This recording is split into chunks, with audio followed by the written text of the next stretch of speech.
Hi friends, today let's talk about what activities should be avoided after a heart attack.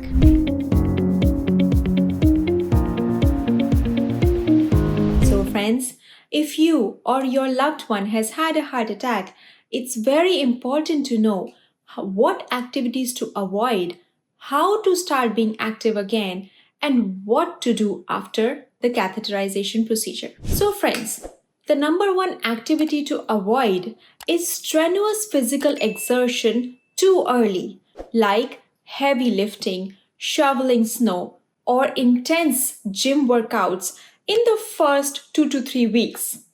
Even household chores like moving heavy furniture or carrying heavy grocery should wait until your doctor tells you it's okay to do that. Walking is generally encouraged, but intensity should be gradually increased under supervision. We recommend that you also don't start driving too soon. Most guidelines recommend to wait at least 1 to 2 weeks after a heart attack.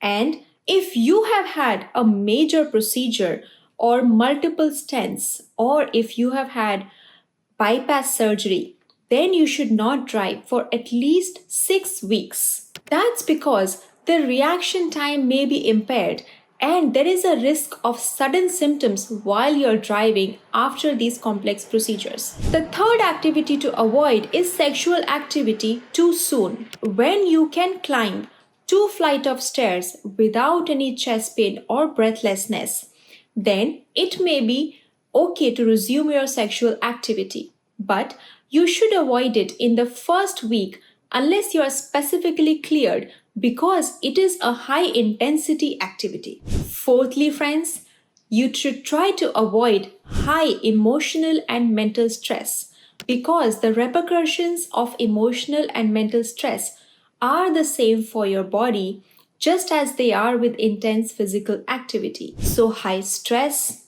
anger, lack of sleep can trigger arrhythmias and strain the heart. You should learn stress management techniques if you have high stress, like breathing techniques, meditation, and relaxation practices. Number 5, friends, you should avoid unhealthy habits like smoking and alcohol because these are major triggers for another heart attack. You should also avoid high fat, salty, or junk food because these will increase your blood pressure and cholesterol, both of which can contribute to heart attacks. And the sixth thing you should avoid is skipping any medications or your follow-up appointments with your doctors because ignoring these can be very dangerous. The stents that have been placed in your heart depend on the medications to keep them open. So do not skip any of your medications and do not skip your follow-ups because your provider will have specific instructions for you depending on your risk factors, the procedural risk that you had, as well as the pumping function of your heart. And let's briefly discuss what you should do instead. We highly recommend that you start a cardiac rehabilitation program. After a heart attack, this is a really good way to get back into your activity. This is a supervised program of exercise, diet, stress management, and counseling. You should focus on walking, light activity, and gradually rebuilding your endurance.